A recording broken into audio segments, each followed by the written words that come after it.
Hi, everyone, and welcome back to the Coming Out Cosmic podcast. My name is Christine Nowinski. I am your host, ET contactee, awakening coach, and founder of Coming Out Cosmic. This podcast is for those who think and believe they may be crazy, or at least that's what society tells them. We talk about all things strange, esoteric, otherworldly, aliens, reptilians, quantum reality, etc. If you have ever felt out of place in this human lifetime on Earth, you are in the right place because we cover everything that a lot of people are terrified to talk about. And in this podcast episode, I'm going to share with you a past life that I had where I was sacrificed off a mountain. I wish I were kidding, but this is a true story. This story is very interesting. How I found out this information is very interesting. And also the story of how that past lifetime is still affecting my lifetime to this day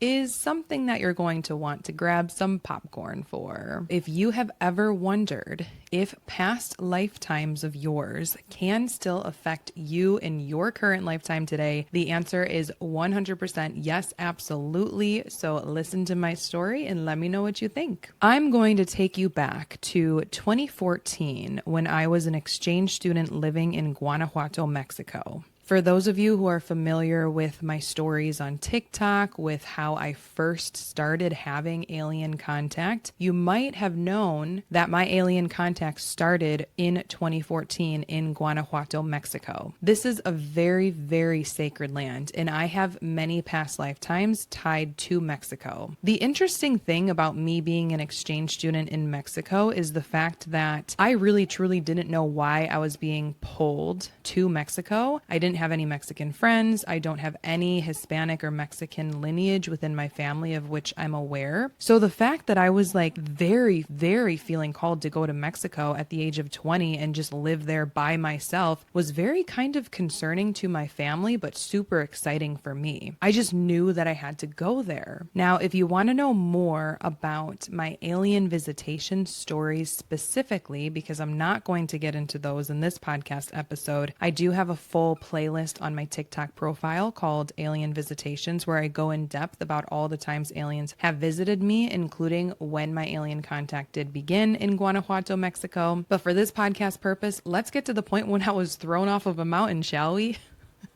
Being in Mexico was really fun. I love Mexican culture. I felt so at home there. I was not afraid whatsoever to be traveling a foreign country by myself. I felt extremely protected, and I felt like I was on very sacred, beautiful, healing land. Mexico is of a very, very high altitude. And so when I first was being acclimated to that land, my body took some time. Now, I'm from Buffalo, New York. The land is very different here. So moving to Guanajuato, Mexico, I think I was there for 10 weeks to begin with. And then I went back to Mexico City for 5 months. But in Guanajuato, Mexico, I really did need to acclimate to the altitude. I remember one day I was sitting at the kitchen table. My host mother was making me food. My roommate, Emily, was sitting next to me. And that was the last thing I remember. Apparently, I had fainted as I'm sitting there at the dining room table, and my roommate caught my head before it hit a very sharp corner of another table. This was a really scary experience for me because I had never fainted before in my life. So to just randomly black out and faint, like there was no warning, I just went down. Thankfully, I was sitting, but still, the fact that my head could have really gotten a huge gash from that corner of the table is kind of scary, and I'm very thankful for my roommate at the time. And thus commences my cycle of fainting. Now, for years after that experience in Guanajuato, Mexico, I continuously faint, and I still do faint to this day. But going back to when I was in Mexico at the time, it was very easy for us to make the conclusion that, oh, I'm in a high altitude. I'm fainting because it's a high altitude, which can happen because your blood pressure drops and then you faint. But there is way more to the story, way more than you could ever imagine. And it does have to do with a past life in which I was sacrificed. Finally, it came to a point in my life where I was fainting so often. And I don't want to say that it was like every single day, but I was fainting like once every couple months. And it put my friends and family in a very concerned position because who wants to be with somebody who faints often? I mean, that's really scary. If I'm hanging out with you and I know that you faint often, I will be staring at you nonstop, making sure that you don't die and hit your head. So my family hated that they were in that position. And it was about time that I got something medically diagnosed. Finally, in 2016, so this was 2 years after my first fainting episode in Guanajuato, Mexico, I went to have a tilt table test. Wow, that's an alliteration. For those who don't know what it is, basically you go to a cardiologist, they strap you to a table, literally like you're strapped. Like I felt like I was in an insane asylum. And you're basically like hanging there like, I don't think that my feet were even touching the ground of some sort of surface. You're just really strapped in tight.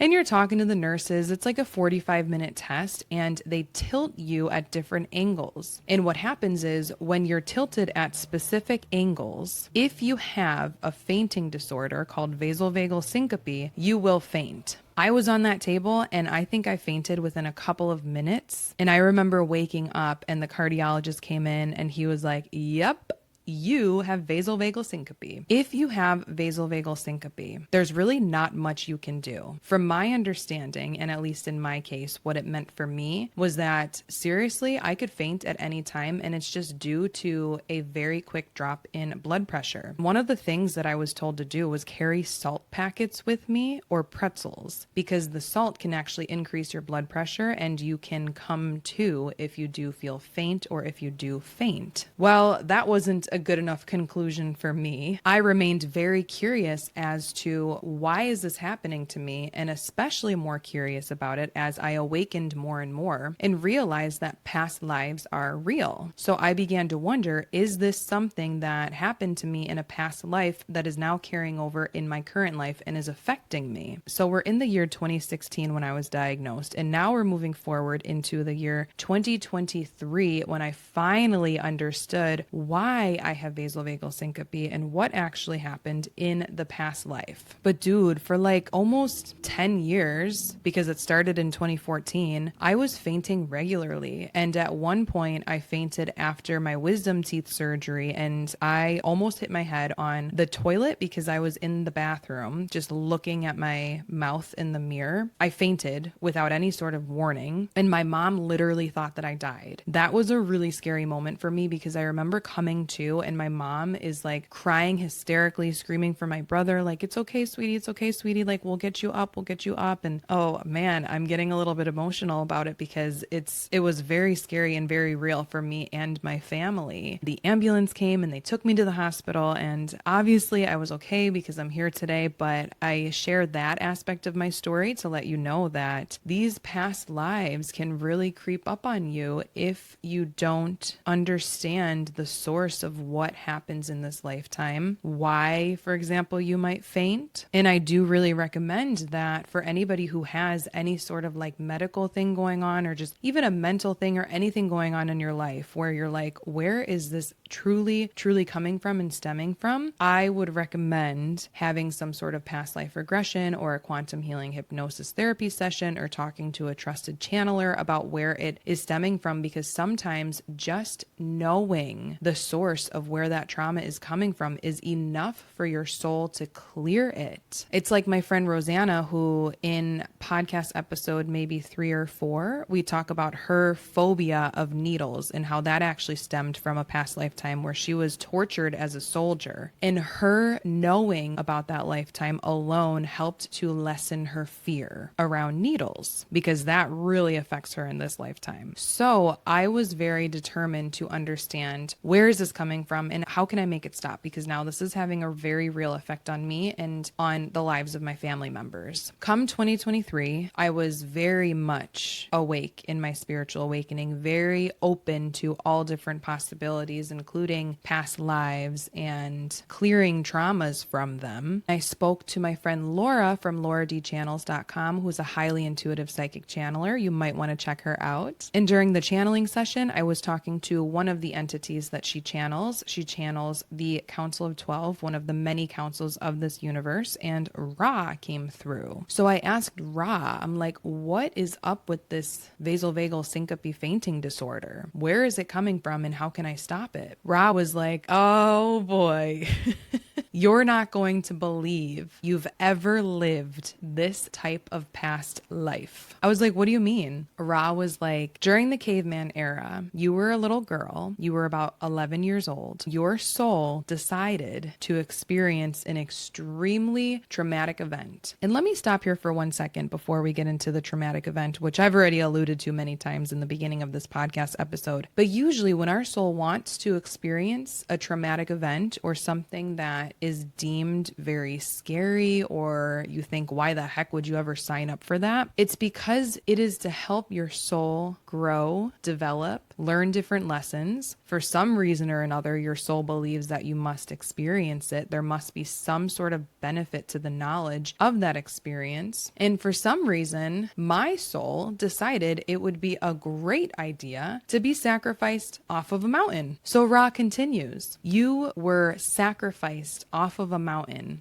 And that lifetime left you with so much more trauma than you would have ever anticipated in the afterlife, that you're now suffering repercussions from that lifetime today. As I'm hearing Ra tell me this, I am in literal disbelief, and Ra acknowledges, yeah, your higher self is saying that it would have never, ever, ever, ever occurred to you that you had ever lived this type of lifetime. And I just start laughing, and I was like, well, yeah, because who would ever believe that their soul would sign up to be sacrificed off of a mountain? What the heck is my higher self thinking? And it's funny because I reflect on another time I was living in Mexico in this lifetime. And I remember I was studying Spanish. I was studying Mexican culture. We were watching some sort of video in my Mexican history class, and it was about the Aztecs and the sacrifices that went on for the sun god, etc. And although this was a different time period, like in my past life, this was during the caveman era, and this movie was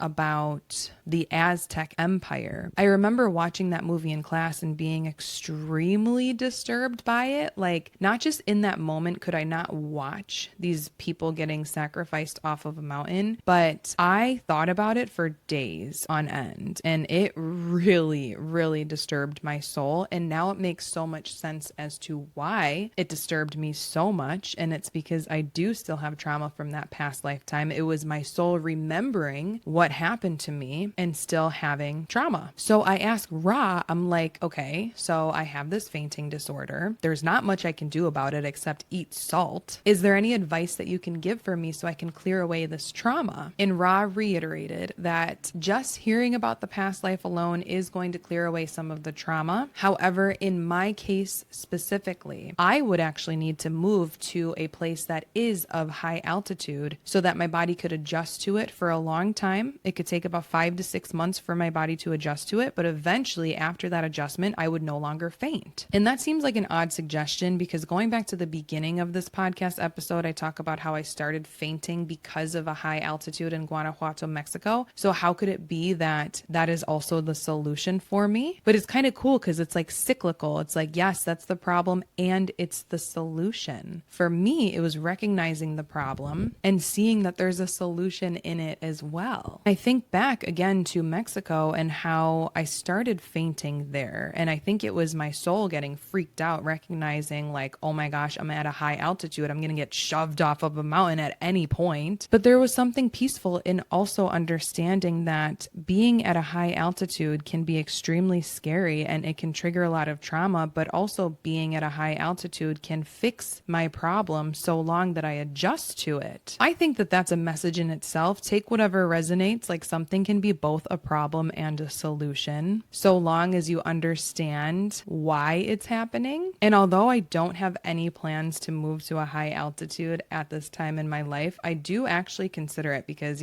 Colorado, for example, is beautiful. I also wanted to note, if you also have vasovagal syncope or if you have a fainting disorder, it doesn't necessarily mean that you were shoved off of a mountain either. It could mean that it's your body's reaction connection to something else that happened in a past life, which is again why I recognize past life regression. One of my friends also has vasovagal syncope, which is very interesting because I've never met anybody else who has it. In her case, I don't know that she was shoved off of a mountain, but I do know that she experiences a lot of different alien contact. So there could be some galactic tie to the fainting disorder as well. And another thing I wanted to note about the disorder is I had also talked to my spiritual mentor about it, Shiv, and he told me that anytime that I faint, I'm actually collapsing timelines. So there's a lot of different interpretations of what could actually be going on. The most important thing to consider when you are doing a deep dive into the root cause of a problem is something still continuously coming up in your life that was actually perpetuated by a past lifetime. The most important thing to consider is that you need to feel into whether or not it resonates, because your soul knows, your soul remembers. Much like when I was watching that video in Mexico about the Aztec sacrifices and how I had a very visceral reaction to it, I was very, very disturbed to it. It's like your soul knows, and you will know the truth no matter what a mentor or a channeler might tell you. But what Laura told me through Ra very much resonated. I do believe that I was thrown off of a mountain as sacrifice.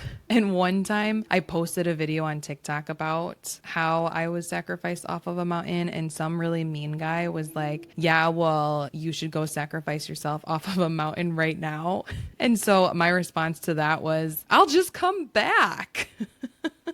And you know what? Lately, I have not fainted in a long time. Even though in the beginning of my vasovagal episodes, I was fainting often, probably about every couple months, then started dwindling down to about once a year. And the last time I remember fainting was in 2022. It's 2025 right now, and I haven't fainted in a long time. So I do believe that my soul is at peace with knowing that it came from a past lifetime where I was sacrificed off of a mountain. Knowing that information has really been very healing to me. But if you ask me to go on a hike with you anytime soon, I don't know that I would say yes. In conclusion here, please know that if you are suffering with anything in this lifetime, it could just be a past life pain. Anything can be overcome in this lifetime. I surely hope that you have not been through as much trauma as I have, but if you have, there is definitely a reason for it, and it's up to you to figure it out. That's the fun of this lifetime, right? That's the fun of coming out cosmic, is we are not afraid to explore these possibilities. So if you know of any past lifetimes and weird traumas that have happened to you, please feel free to message me at Coming Out Cosmic on all major social media platforms. I love to hear your stories. I am here for your stories if you are here for mine. And I'm so excited to share with you even more strange and weird stories that I have, because guys, it just keeps getting better and better, I swear. Thank you so much for being here. It's such an honor to be in your presence, and I will see you in the next podcast episode. Bye.